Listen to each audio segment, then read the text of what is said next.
Hello students, my name is Nikhil Saini and welcome to our YouTube channel The Unfiltered Education. So in today's video lecture we are going to discuss about political thought of Dadabhai Naoroji. तो आइए चलते हैं इनके कुछ basic informations की तरफ. First of all, he was born on 4th September 1825 in a Parsi family at Navsari district. उस समय पे नवसारी डिस्ट्रिक्ट बॉम्बे प्रेसिडेंसी के अंदर आता था और अब ये गुजरात के अंदर स्थित है. इनका जितना भी एजुकेशन है वो वेस्टर्न एजुकेशन रहा है और इसीलिए हम कह सकते हैं कि ये वेस्टर्न आइडियल से बहुत ज़्यादा प्रभावित है. He was among the founding members of Indian national Congress और इंडियन नेशनल कांग्रेस में इनका वर्चस्व बहुत ज़्यादा था. इसका हम देख पाते हैं एग्जाम्पल 1906 के अंदर.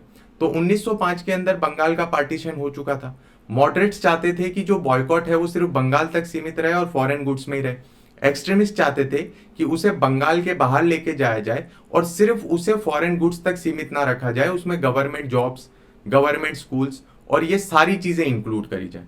तो उस समय पे एक्सट्रीमिस्ट को सत्ता से बाहर रखने के लिए मॉडरेट्स ने रिक्वेस्ट करी दादाभाई नारोजी से कि आप आइए और 1906 का जो कैलकाटा सेशन था कांग्रेस का उसके प्रेसिडेंट बन जाइए.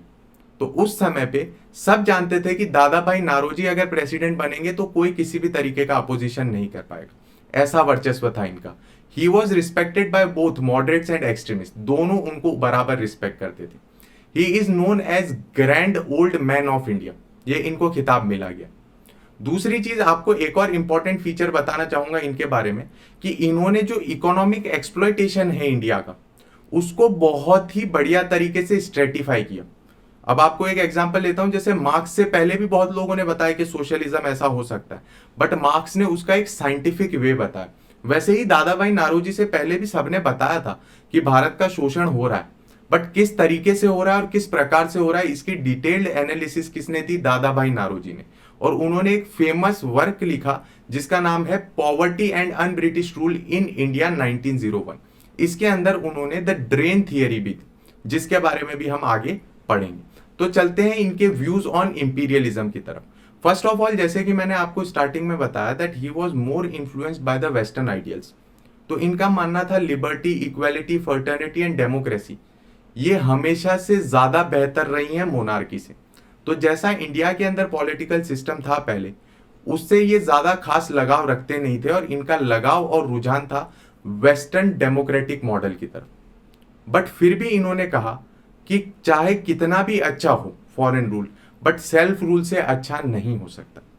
बट उन्होंने कहा कि आप ये चीज समझिए कि हमारा इंडिया जो है वो अलग अलग प्रॉब्लम से घिरा हुआ है. यहाँ कोई भी तरीके की डेमोक्रेटिक पॉलिटी सर्वाइव नहीं कर सकती फिलहाल. तो हमें उस तरीके का बनना पड़ेगा कि हम एक डेमोक्रेटिक फ्रेमवर्क एस्टेब्लिश कर लें. और इस समय पे वैसी कंडीशन नहीं है, तो हमें डायरेक्टली फ्रीडम की डिमांड नहीं करनी चाहिए. उनका यह मानना था कि ब्रिटिशर्स जो हैं वो बहुत अच्छे हैं.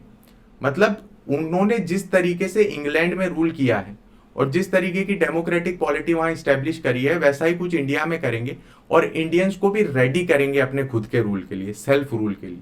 बट ऐसा कुछ हुआ नहीं. ये उनकी अच्छाई थी कि उन्हें ब्रिटिशर्स में इतनी अच्छाई दिख रही थी, बट ऐसा कभी नहीं हुआ और ब्रिटिशर्स ने हमें सिर्फ एक्सप्लॉइट किया. और इसीलिए उन्होंने टाइटल दिया अन ब्रिटिश रूल. जैसे ब्रिटिश रूल कर रहे हैं इंग्लैंड के अंदर वैसा उन्होंने यहां रूल नहीं किया. That's why it is called as un British rule. तो ये उनका इंपीरियलिज्म पे व्यू था. उनका कहना यह था कि जिस तरीके से एक्सप्लॉइटेशन हो रहा है इंडिया का, तो कभी भी India after independence also UK के साथ प्रॉपर कोर्डियल रिलेशन नहीं रख पाई. इसके लिए ब्रिटेन को और इंग्लैंड को क्या करना चाहिए कि इंडिया को सेल्फ रूल दे देना चाहिए under the guidance and paramountcy of British Empire. कि हम उनके नीचे ही रहेंगे बट हमारे लोग एम्पायर जो है रूल करेंगे, हमारे लोग जो है इंडिया को रूल करेंगे. ऐसा मानना था दादाभाई नारोजी. अब चलते हैं उनकी ड्रेन थियरी की तरफ. अब ड्रेन थियरी को बहुत बार बोला जाता है the drain of wealth theory. तो ये जो थियरी बताइए, अब इसका सिर्फ एक एस्पेक्ट आप पढ़ते हैं बट इसके दो एस्पेक्ट हैं. पहला मोरल ड्रेन और दूसरा है इकोनॉमिक ड्रेन. तो आज हम दोनों एस्पेक्ट के बारे में पढ़ेंगे. तो सबसे पहले हम पढ़ते हैं इकोनॉमिक ड्रेन के बारे में. तो trade was financed by Indian revenue. अब आप ऐसा समझिए कि स्टार्टिंग में जब वो रूल करने आए तो वो पैसे लेके आए. रूल नहीं मतलब ट्रेड करने आए तो पैसे लेके आए, यहां से माल सामान खरीदा, इंग्लैंड में जाके बेच दिया. व्यापार होता है, सब लोगों के साथ होता है व्यापार, कोई इशू नहीं था. बट जैसे जैसे समय बीता इन्होंने अपने आप को फोर्टिफाई करना चालू किया और बैटल ऑफ बक्सर के बाद दीवानी राइट्स ले ली. अब यहां से रेवेन्यू कलेक्ट करने लग गए. उसी रेवेन्यू का इस्तेमाल करते थे इंडिया के अंदर गुड्स खरीदने में, और उस गुड्स को कहाँ बेच देते थे ये लोग, उस माल सामान को कहाँ बेच देते थे, इंग्लैंड।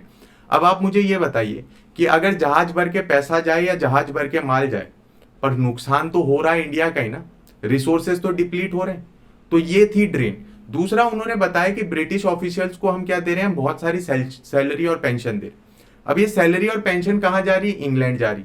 दूसरी चीज, हमारे पास कोई ह्यूमन रिसोर्स भी नहीं रह रहा। ये यहाँ पे काम करते हैं, फिर कहाँ चले जाते हैं, इंग्लैंड चले जाते हैं रिटायरमेंट के बाद। तो हमारे पास कोई ह्यूमन रिसोर्स भी नहीं है जो इंडिया को डेवलप करने के लिए हेल्प करे। तीसरी चीज उन्होंने बोला कि जो प्राइवेट मेंबर्स हैं वो भी ट्रेड कर रहे हैं, मतलब कंपनी के ऑफिशियल्स भी ट्रेड कर रहे हैं, और उसी के साथ साथ प्रिविलेजेस भी मिली हुई, तो प्रिविलेज तो और ज्यादा एक्सप्लॉइट कर रही हैं। तो इन सारी चीजों को उन्होंने इकोनॉमिक ड्रेन के अंदर कंसिडर किया।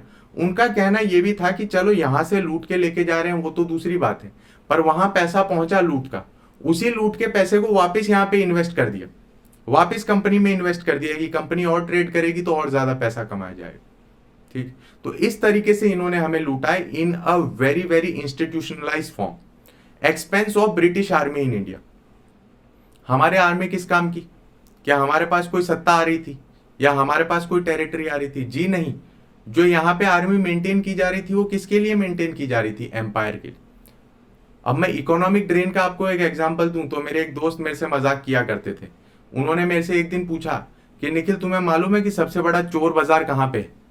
तो मैं थोड़ा सा कंफ्यूज हो गया, मैंने ऐसा तुक्का लगाया कि बॉम्बे होगा या कहीं और होगा, कोई दूसरी सिटी में होगा। तो उनका कहना था नहीं, ब्रिटिश म्यूजियम जो है वो सबसे बड़ा चोर बाजार।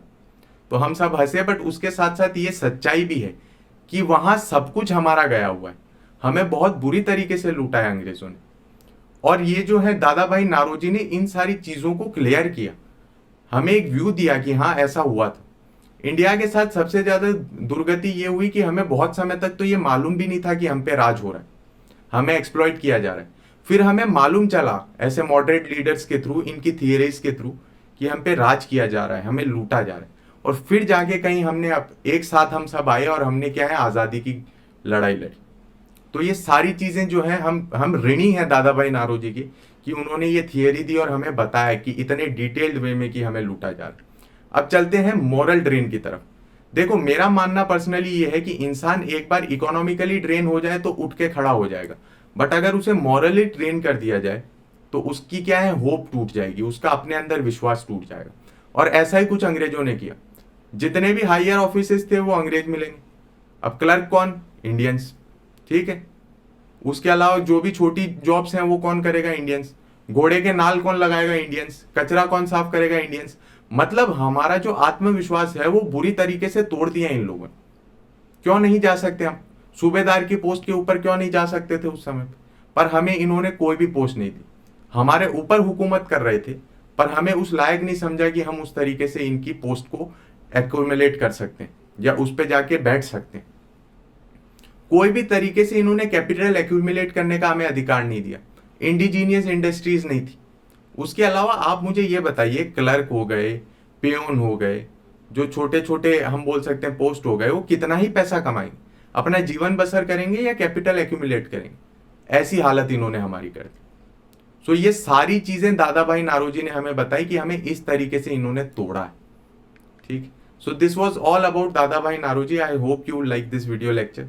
Thank you very much for watching.